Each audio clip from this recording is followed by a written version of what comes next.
कहा घर परिवार सब दुआरे परो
चला रे दुनिया से ओकरे बात आ रहे भैया हरे हरे पासा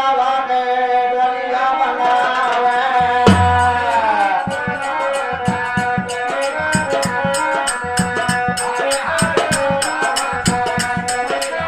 हरे हरे पासा के डलिया बनावे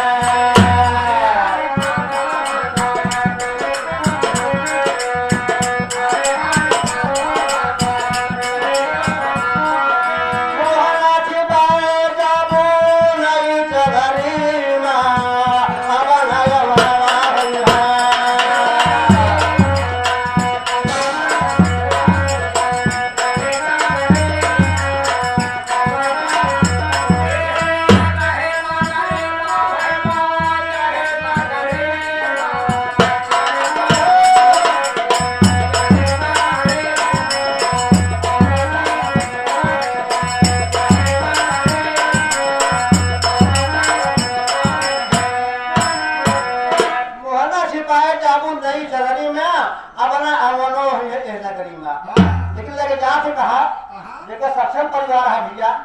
गंगा जी किनारे गए पिताजी के वहां संस्कार हुए गंगा जी किनारे नहीं जाते ना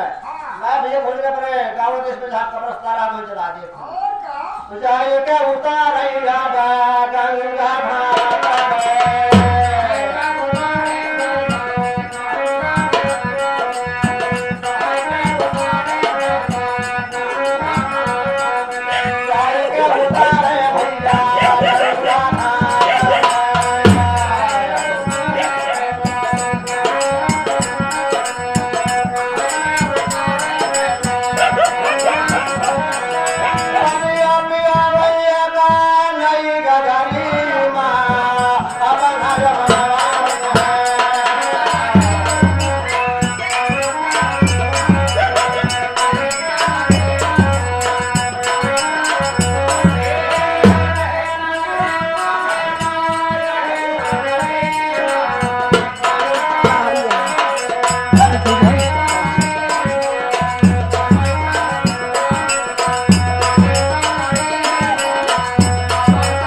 जिसे काम के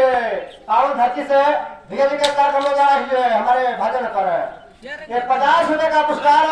पार्टी की तरफ से भैया जी के चरणों में नमन आशीर्वाद का हमारा कामना भैया अरे पनिया पिया भैया का नहीं गरी मां अब नया मनवा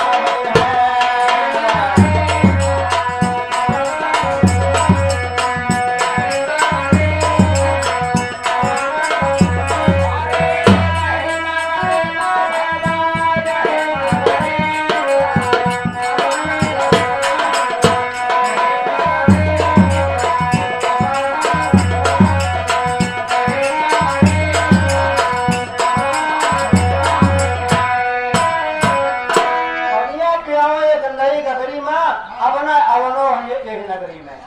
कहता कबीर सुना सुन के सारा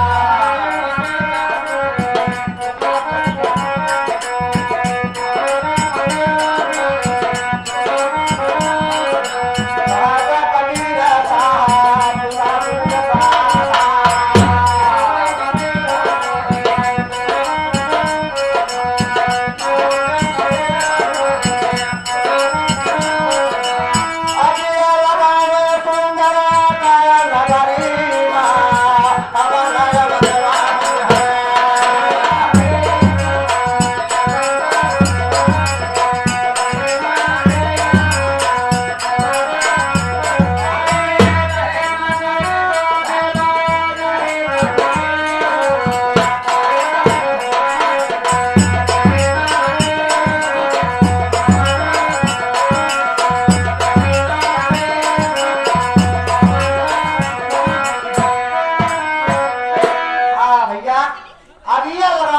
सुंदर काया नगरी में अपना अंगनों हमें यह नगरी में दोबारा दीदार ना हो भैया भैया जी का पुरस्कार है कि नहीं हमारा